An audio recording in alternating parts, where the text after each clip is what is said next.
పద్దాకల ప్రేమ గల్లోడు, జాలి గల్లోడు, అర్థం చేసుకుంటాడని వెచ్చలివిడిగా ఊరేగటానికి ఊరుకోడు.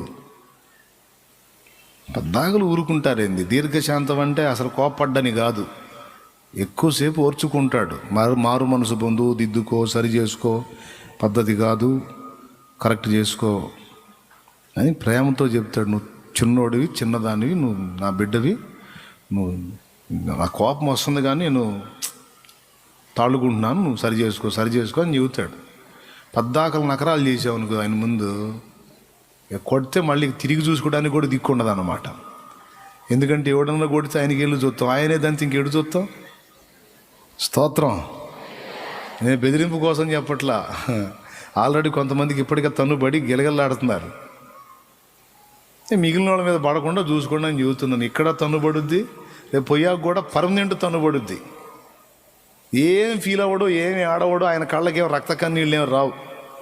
గొర్రెపిల్ల ఎదుటనో, దూతల ఎదుటనో వాడు అగ్ని గంధకముల చేత బాధింపబడునని ఉంది. గొర్రెపిల్ల ఎదుటనే, ఆయన కళ్ళ ముందే, ఆయన చూస్తున్నప్పుడే ఏం ఫీలింగ్ ఉండదు.